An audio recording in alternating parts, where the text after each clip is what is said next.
Good afternoon, ladies and gentlemen. Gyle here, and welcome back to the Forge Delights Forever promotional series.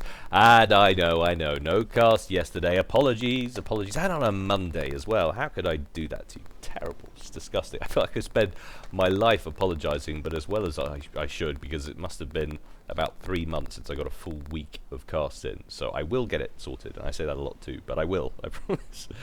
I've got some average Joes action coming your way this afternoon, chaps, to help cheer you up and make up for yesterday. First of all, though, a little bit of news about the FAF community. If you haven't been on the FAF client today and seen the What's New section, the auto match, the matchmaking has been re-enabled. Zep has basically, he's sat down, he's put lots of ones and zeros together in a particular order, and somehow that now means that the new pools are reinstated. You've got 15 maps or something, and your other person has 15 maps, and it does a thing, and that somehow chooses the map. It's all very clever and very technical.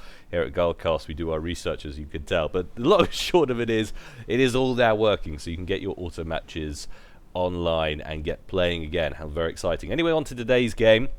It's going to be an average Joe's, as I said, and it's going to take place on, wait for it, Gap of Rohan. And then there's a huge divisive groan/cheer from the audience as half of them go, yay, Gap of Rohan, and the other lot go, no, Gyle, what are you doing? That newbie map, can't believe it. Well, basically, I know it can turn into a little bit of a turtle fest in the mids sometimes, but it's also, without doubt, like it or hate it, one of the most played maps in FAF, so it's only right that it should feature every now and again, and as such, we've got one for you this afternoon. Anyway, the players are ready, you guys are ready, I'm sure as hell ready. Let's go on over to the game zone and see how these guys are going to get on. And of course, even if you didn't know anything about Gap of Rohan, it doesn't take anything to describe it or explain about it. You can immediately see all there is to see at the first glance. We'll call this Team 1 over here on the left and Team 2 over here on the right. Going first for Team 1 up top, Pontiff White going UEF, opening first land. It's Andy Roo, and to his south down here in, what is it, Lurid Green, it's Route 2342. He's going Cybrin, opening first land. To his south, a little further down, we've got Sinister going Cybrin, Burgundy Red. And last but not least for Team 1, still static in the middle of his base, it's Monday Moonlight. He's going Seraphim, Halle Orange. So for Team 1, we've got a Seraphim, 2 Cybrin in the middle, and a UEF. Over here to the right for Team 2, already on the move up here at the top, it's Ionic in Ferrari Red. He's gone Aeon, open first land. And to his south, down here, we've got Pock, or Poch. I'm going to call him Pock because I think that sounds cool. A mellow yellow Seraphim, way on his way over to the middle, and he's open first land. Thirdly, for Team 1 down here in Vivacious Violet, it's Spook.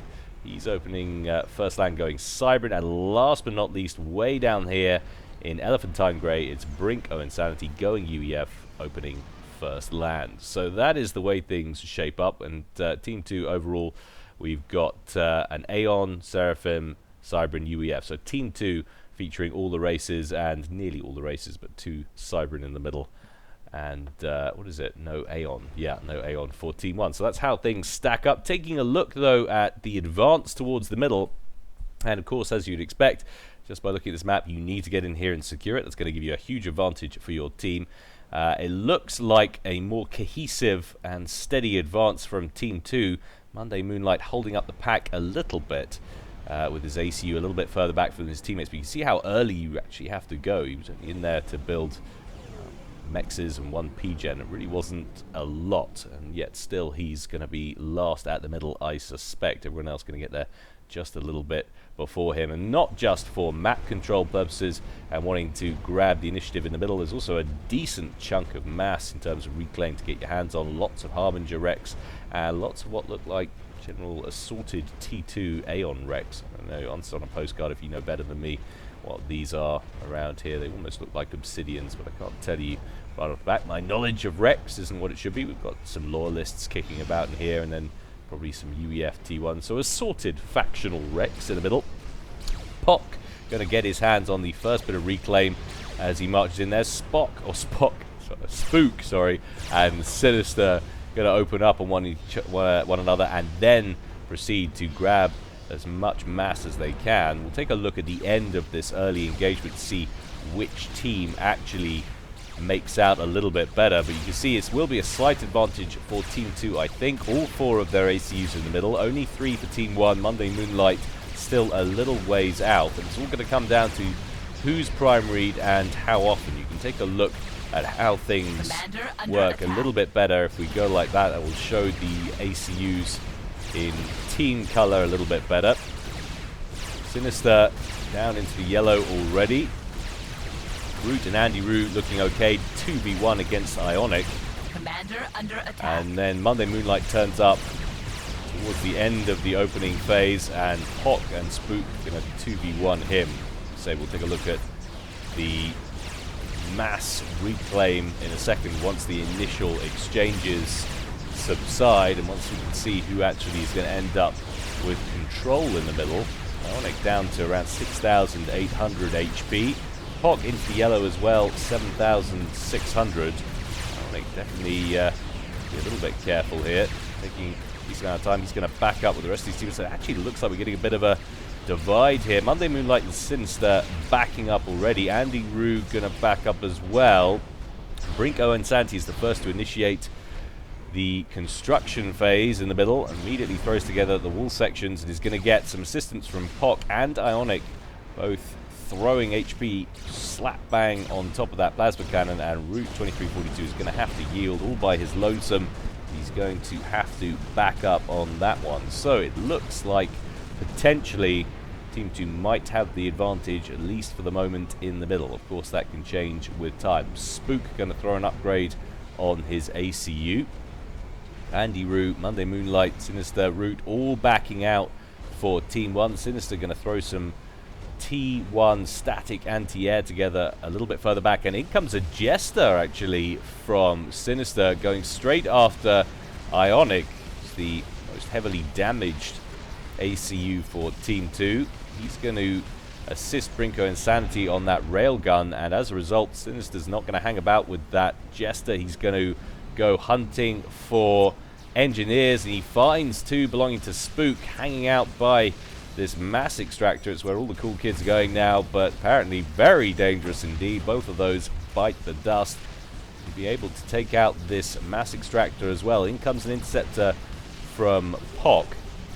Of course, it takes a long old time to chew through all of those hit points on the Jester for just 1 inti. Down goes that first mech, immediately starts working on a second. So it's been a pretty cost-effective Jester so far for Team 1. Nicely done. In comes a second interceptor. It's going to be close whether or not he managed to kill off that mech, and he doesn't. 8 hit points left on that mech. Unbelievably lucky structure that is, but a cheeky little drop over here that kind of missed Monday Moonlight with 1 FAM left. Must have dropped it over. Did the transport get shot down? I have no idea what happened there. I suppose he could have trumbled through the pass in the mountains. Slightly unlikely though. And in comes a second Jester from Sinister. Once again working on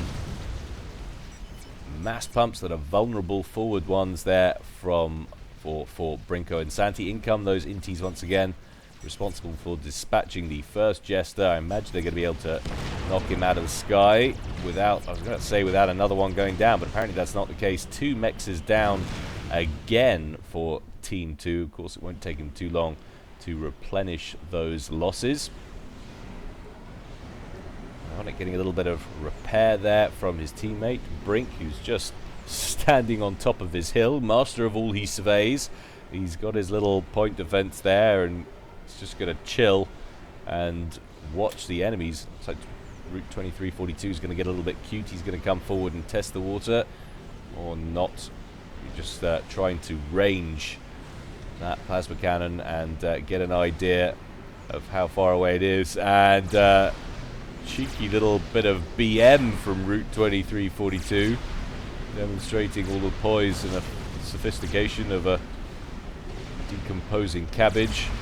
It was nice to see. It doesn't look like he's going to complete it. I'm sure he will. Such a masterful piece of work, masterful piece of art like that must be completed. But in come a wave of Zooies from Monday Moonlight, pummeling Brinko Insanity's hill, knocking out that T1 PD.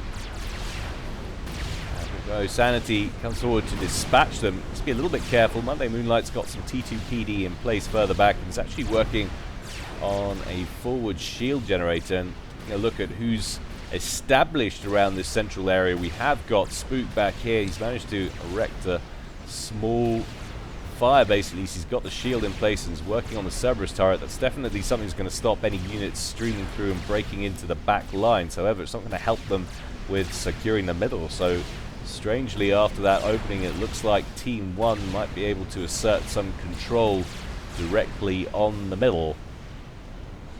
Ionic still getting reps a little bit further back. And it looks like it's a gun upgrade and T2 engineering suite for POC. Could be wrong on that one. He's got the T2 certainly, and has got the accelerator as well. So 2 upgrades on POC's ACU. That's turning into a nasty little weapon there at the front lines. A little bit of pinging going down on Route 2342's wall art. Some further wall sections back for Andy Root, concerned obviously about run bys, but not a lot of units pouring into the center here for, well, nearing on 9 minutes of play gone now. We have got some tech rolling to the front though from Brinko and Sanity. Got a Flapjack moving in. Need a little bit more than that to break Monday Moonlight, who already has 2 T2 shield gens in place.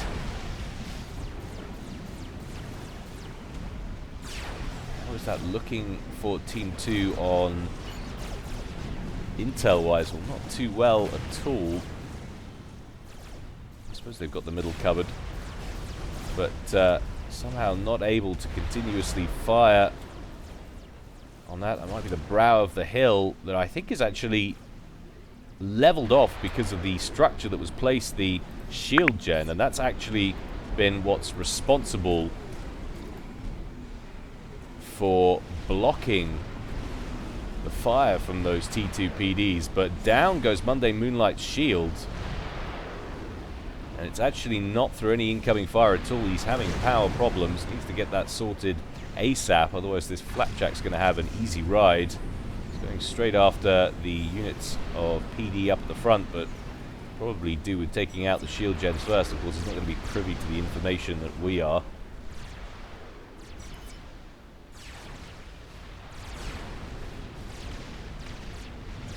Forward missile launcher there for Root. Viper getting brushed aside by POC, and it's quite surprising. Team 1 really not looking to close this off at all. They're sort of happy to anchor down in this forward section, but they're not looking like they want to create a line and seal this area. There's a great big gap, which it looks like POC is interested in taking advantage of. And was that a TAC missile? No, I think that was actually a Gunther. Some static T2 artillery in place for Spook from his firebase. That was me saying it was out of range to do anything useful and assert control on the middle. Well, he's got a different idea. It's not a bad plan, actually, for one player to do that, set further back and get some static emplacement, some static long-range emplacement. Certainly an easy way to do things, as long as you've got other team members who don't mind bearing the brunt of any attacks up front.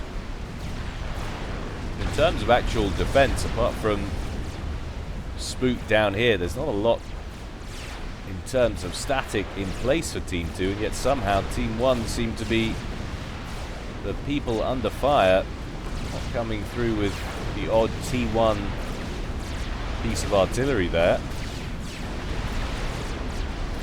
Santi is going to test the water. He's going to move forward with his comm, and would be in range of T2 PD if there was any T2 PD in this forward position for Team 1. There goes another shield gen, this time belonging to Sinister.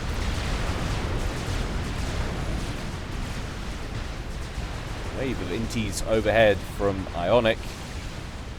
Not enough to contend with Sinister's Air Force, at least not at the moment.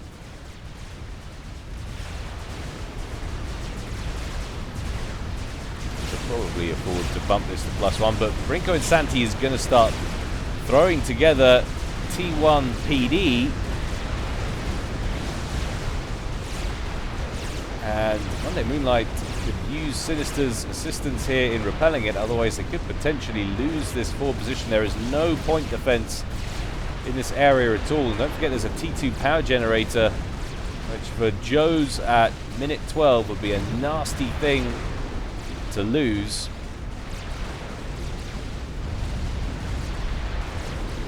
And they are taking them down one at a time, but no sooner does one go down, another one springs up. Almost worth, I think, the mobile missile launchers coming forward to target Insanity's ACU, or at least it would have been, until Pock realized the progress that his teammate was making and starts to steam in with a battle-hardened ACU. And that is going to be the end of this forward position. Down goes the rear shield gen. Down goes the T2P gen. Sinister not affected too badly by the demise of that power station, but nonetheless, it's going to hamper his expansion. Insanity continues to build as much T1 PD as he can. Pop comes down to join him, and that's probably going to force Monday Moonlight back towards his main base. Sinister attempting to erect a front line a little bit further back, throwing together autocannons as he can, but there's a really awkward mix of ACU and artillery sort of streaming forward at different intervals from Team 2. Team 1 just can't seem to get a handle of it. They want to make sure they don't expose too much build capacity to this artillery fire that's coming in. They're going to need these engineers. But down goes Monday Moonlight, cornered at minute 14 by Brinko, Insanity, and Pock.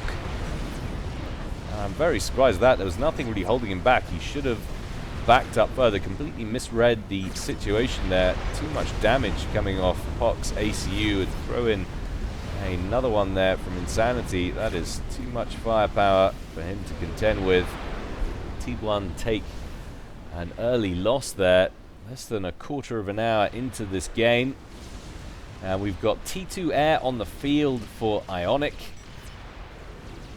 Circling overhead with the odd swift wind. Looks like that might actually be giving them a little bit of an advantage here.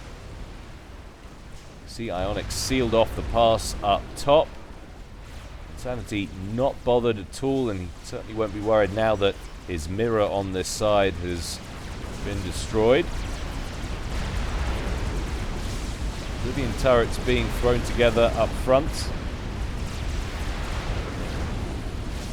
Root's going to need to be real careful. Doesn't want to throw away this Mantis. Must recognize that he can't get anything done with them from back here. Large swathes of them now falling victim to the splash from that Aeon PD.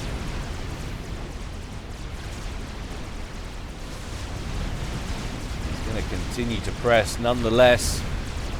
All concerned with inflicting casualties on Pot. I suppose preventing or stalling any impending attack. But very aggressive stuff from Insanity, who needs to be careful there as a wave of Janus comes in from Andy Rue. Drops some on top of him, but the others just fall short. Janus still finding issues with their bomb deployment. And Insanity gets himself under one shield, which has now been depleted. Going to have to think about moving under the other and wants to do it fast. Another shield gen pops up though from Pock, covering him quite nicely. And somehow he's still inside that radius. I think if your head's outside it, you're outside it, to be honest. But somehow he's protected from all of the incendiary fire there. And Ionic's Air Force doing a nice job of thinning out those Janus as they return to base.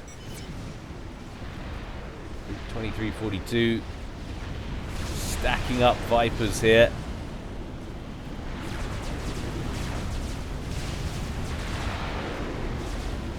Team 2 could really do with some more TMD, and Pox actually got the Seraphim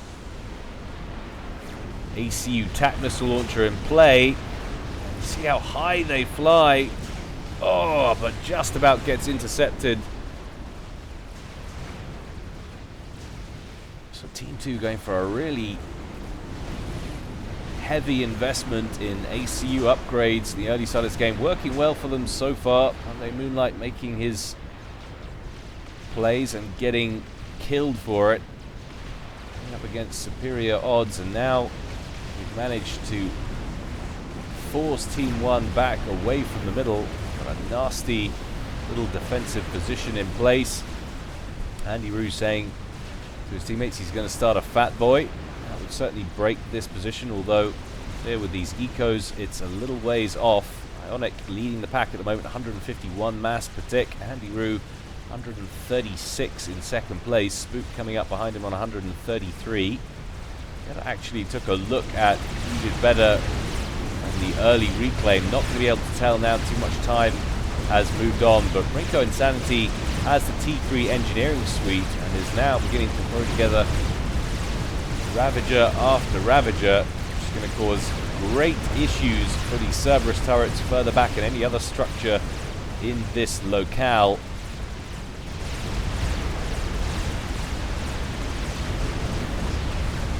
Mixture now of Triad and Ravager for Insanity. It begins to press with the point defense creep.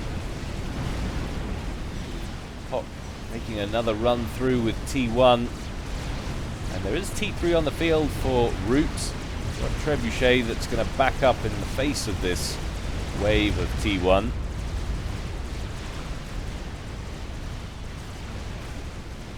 Team 1 have to get a handle on this, and quick. Sinister with all of Monday Moonlight's base to take advantage of. Still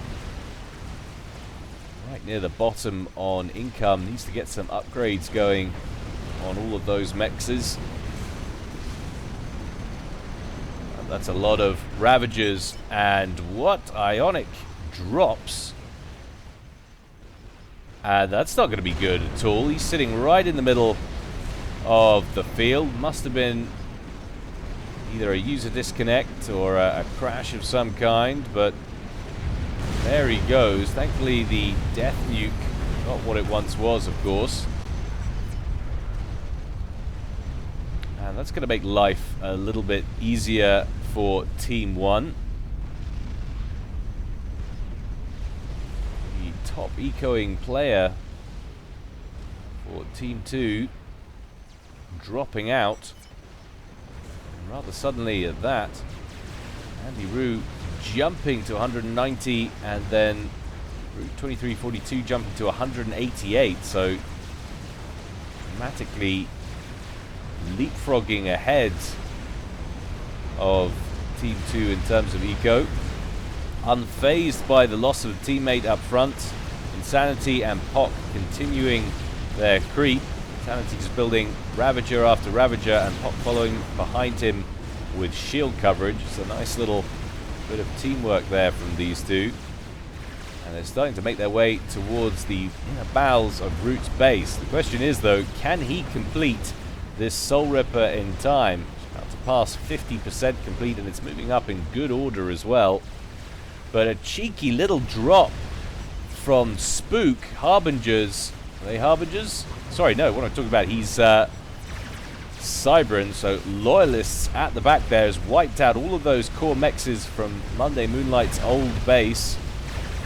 Now proceed to work on Sinister's own inner mexes. Sinister trying to defend with a horde of Jesters. He's going to take pretty significant casualties as if his eco wasn't in dire straits already. Managed to clear that out. Nice work from Spook. He's actually got a ton of T3 further back as well, stacking up a bunch of Loyalists. I'm surprised he hasn't brought those in. He could certainly do some damage. Of course, it does take a little while to get across this map.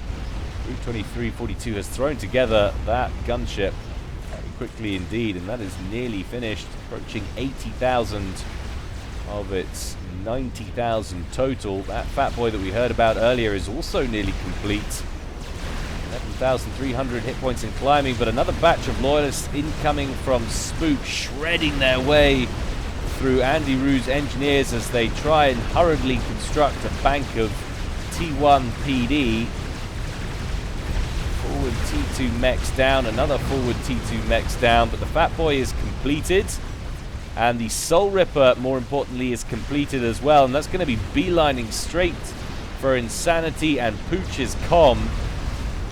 And the main Air Force player running for Team 2 was Ionic. Of course, he's no longer with us. Insanity now backing up, trying to get away from this Soul Ripper. Every time he gets under shield coverage, that shield depletes and drops. He has to continue to retreat, and all of this valuable work he's been doing on the ground with the PD now looking in jeopardy. Could have done with throwing some SAMs in there as well. There's a lot of flak in place from Pooch in terms of Ioshiva's, and it's managed to get the Soul Ripper down to around 50,000 hit point mark, but in come a bunch of Jesters as well from Sinister. Insanity starts work on a T2 shield gen, surely not going to be allowed to complete that. Indeed he doesn't. He goes down into the red. Going to need to make a play for that last remaining shield gen, but doesn't make it. Insanity drops out at minute 24, almost on the nose, and that Soul Ripper now is going to be targeting Pock. But look at the hordes upon hordes of loyalists streaming through and looking for Route 2342. If they can take him out, they might be able to save Pock, but he's not going to be able to. It's far too late. Pock gets taken out as well. Root running for his life. He's not going to be able to overcharge that many T3 units, and he doesn't have the power to anyway. And there's also an Ithota, which has taken out Andy Roo's Fat Boy from back here. But that goes down as well. Route 2342 gonna get destroyed, and Andy Roo brings in a horde of Stingers to try and ease the pressure on his teammates' comm, but unfortunately they succumb to the death nuke on the ACU. We've got more fire coming across from the fire base down here from Spook, but look at that horde of loyalists. There's just nothing on the field that can contend with that much T3 at the moment as it plows its way through Andy Roo's base looking for the comm. The pigs go down, presumably from Team 2, suggesting that those loyalists start looking for Andy Roo's commander. Quite happy for the moment to slaughter all this build capacity, assisting that air factory for the moment. If they can get a kill on Andy Roo's comm, which I'm sure they can, that's so much T3 land.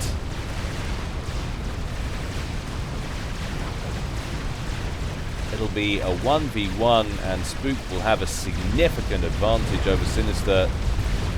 Short stacking both on score and eco, but as the last shield capitulates to the huge quantity of fire, Andy Roo leaves the game knowing his demise is inevitable. His ACU goes critical. How many of the loyalists did it take with it? That's the question.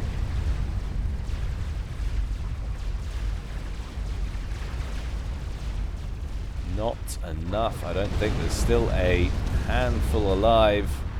Add that to the pile. And this is now surely just going to be a matter of time for Sinister goes the same way as his fellow teammates. Spook played a nice game in this one so far. Hang back, tech up. Now he has the only real force to be reckoned with on the field, and has now started to work on a Soul Ripper as well. We're running at +3, but even so, that's being constructed incredibly quickly. And there is the wreck from Root's Soul Ripper, going in there to cause as much secondary damage as it could to Spook's comm or his base, but unfortunately, all that's given Spook is a large deposit of mass. These loyalists backing up in the face of just 4 Jesters. Quite surprised to see no anti-air defense at all at this forward fire base. But there will surely be plenty of anti-air back here. You can see the Burstmasters just Just waiting for those jesters. No way Sinister's going to be able to get anything done with that. He does move out with the rest of his ground. However, T1 mostly, the odd unit of T2 flak in there, the odd banger, but nothing that's going to be able to cause any damage. He did manage to throw together a Monkey Lord that's bearing down on that forward position, but he's got nothing that's going to be able to contend with that Soul Ripper. Two experimentals pass each other on the field of battle. That Monkey Lord will be successful in stomping its way through that forward position, but it's just not going to matter. There's not enough anti-air back here. These are all Gunthers and Cerberus turrets, in fact. He's obviously very concerned about the progress Team 2 were making through the center about 10 minutes ago. Megalith under construction, but he needs anti-air, and he's certainly got nothing that's going to be able to contend with that. Two Myrmidons thrown together at the last moment, having seen that come across the field. And Sinister just going to get blapped out of existence. The Loyalists probably going to be able to contend quite happily with that Monkey Lord and keep it out of Spook's base. The GG goes out, and so does Sinister's life as his ACU goes critical. Well, I hope you enjoyed that, guys. A reasonable 30-minute game, a little bit of average Joe's action for you there. As always, more to come from me in the future. In the meantime, stay well and stay safe. This is Gyle, signing out.